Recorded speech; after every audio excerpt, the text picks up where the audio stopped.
दोस्तों आज की इस वीडियो में मैं आपको पश्चिम बंगाल की कुछ एक जनजातियों के बारे में बताऊंगा। दोस्तों इससे पहले मैंने जनजातियों के ऊपर एक वीडियो बनाई थी। वहाँ पे मुझसे कई लोग नाराज़ हो गए थे कि मैंने पश्चिम बंगाल को छोड़ दिया है, जबकि ऐसा नहीं है। इसके पार्ट 2 में मैंने पश्चिम बंगाल की भी बात की थी।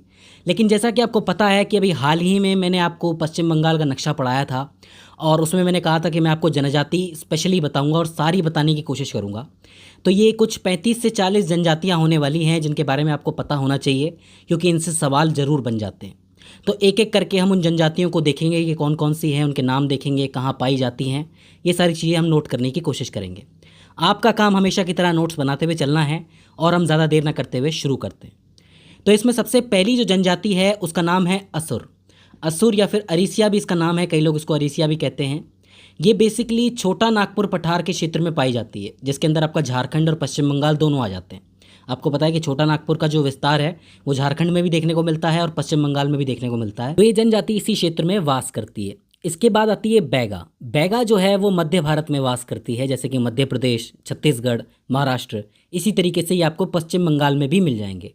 ये जो हैं बेसिकली अपने शिकार और खेती के लिए बहुत फेमस है, क्योंकि ये वहाँ पे शिकार करते हुए आए हैं, खेती करते हुए आए हैं। तो बैगा इंपॉर्टेंट हो जाते हैं।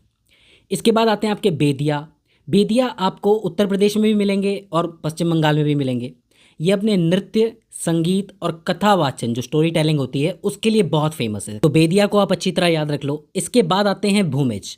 भूमिज आपको झारखंड में भी मिलेंगे, उड़ीसा में भी मिलेंगे और पश्चिम बंगाल में भी मिलेंगे। ये खेती संबंधी जितने भी कार्य हैं ये जनजाति बहुत अच्छी तरह कर लेती है। आप इसके नाम से पहचान लोगे, भूमिज। भूमिज जो भूमि से जुड़े हुए हैं, भूमि संबंधी कार्य करते हैं, तो वो भूमिज होते हैं।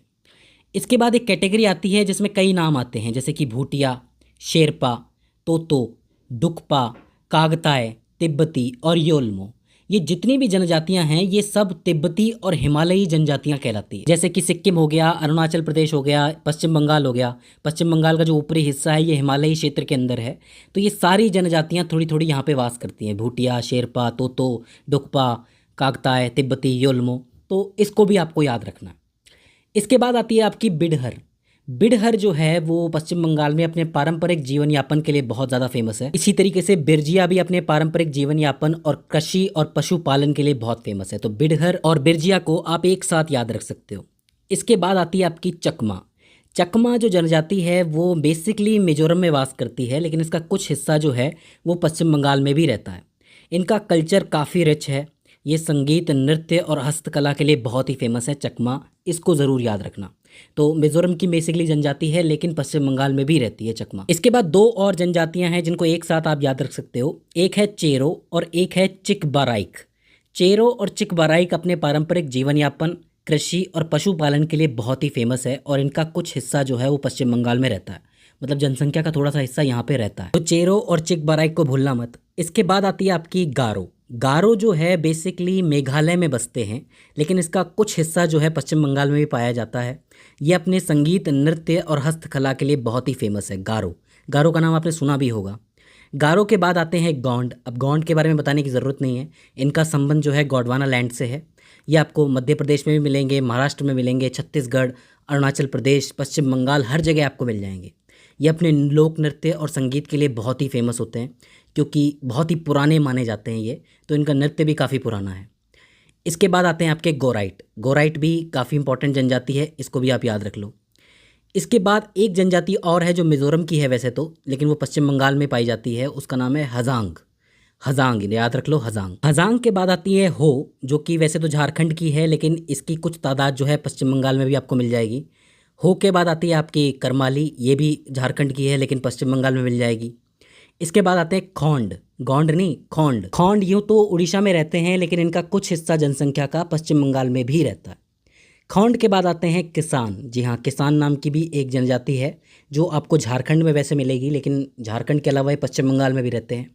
इसी तरह खरवार और कोरा, ये दोनों भी वैसे झारखंड के हैं, लेकिन मिलेंगे आपको कहाँ पे, पश्चिम बंगाल में। तो किसान, खरवार और कोरा को आप एक तरीके से याद रख सकते हो कि ये सब झारखंड के हैं, लेकिन आपको कहाँ मिलेंगे, पश्चिम बंगाल में मिलेंगे।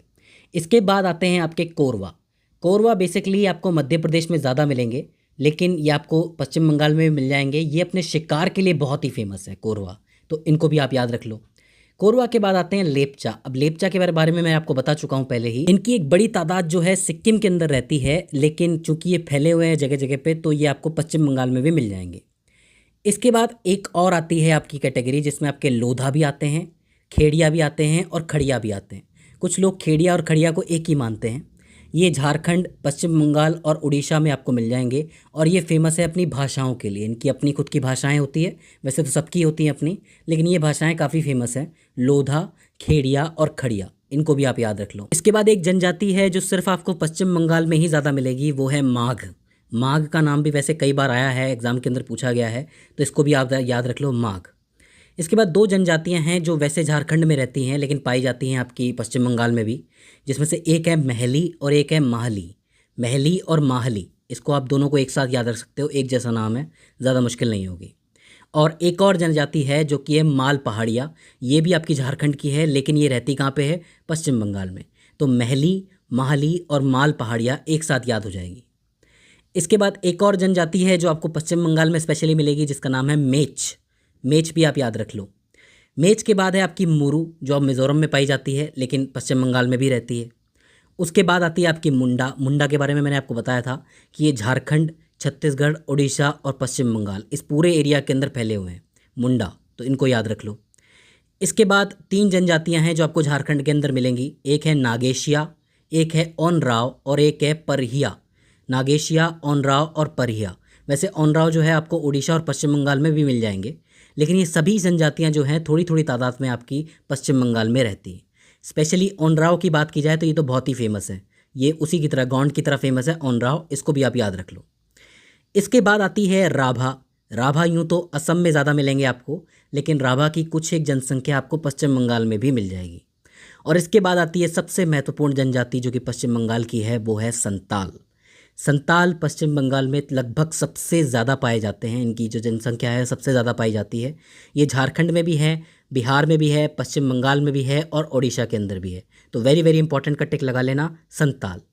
संताल के बाद आते हैं आपके सौरिया पहाड़िया। ये झारखंड की जनजाति है, लेकिन थोड़े बहुत ये आपको पश्चिम बंगाल में मिल जाएंगे। इसके बाद तीन और हैं, एक है सावर जो बेसिकली आपको पश्चिम बंगाल में ही मिलेंगे, एक है लिम्बू जिनको सुब्बा के नाम से भी जाना जाता है, और एक है तमांग। तमांग वैसे हिमालय क्षेत्र की जनजाति है जो नेपाल, भारत और भूटान के हिमालय क्षेत्र में पाई जाती है, लेकिन चूंकि आपको पता है कि पश्चिम बंगाल का कुछ एक हिस्सा जो है हिमालय क्षेत्र के नज़दीक है, तो तमांग भी आपको यहाँ मिल जाएंगे। वैसे इसका एक दूसरा नाम भी है तमांगबा, तमांगबा, तो इसको भी आप याद रख लो। तो इस तरीके से ये 39 जनजातियाँ हैं जो मैंने आपको बताई हैं, हालांकि और भी हो सकती हैं, लेकिन ये जो हैं बहुत ही महत्वपूर्ण जनजातियाँ हैं, जो भी 35 से 40 हैं, इनके बारे में आप ज़रूर पढ़ लेना, सवाल बन जाएगा। तो दोस्तों ये हो जाती हैं पश्चिम बंगाल की जनजातियाँ। आई होप आपको समझ में आ गई होंगी, 2-3 बार प्रैक्टिस करोगे तो ज़रूर याद हो जाएगी। आई होप ये वीडियो आपके लिए हेल्पफुल साबित रही होगी। अगर इसके बाद भी इसके अंदर आपको कोई क्वेरी आती है, कोई दिक्कत आती है या फिर हमसे ही कोई गलती हो जाती है, तो आप हमें कमेंट सेक्शन में बता सकते हैं। तो दोस्तों आज की इस वीडियो के अंदर बस इतना ही। सी यू इन द नेक्स्ट।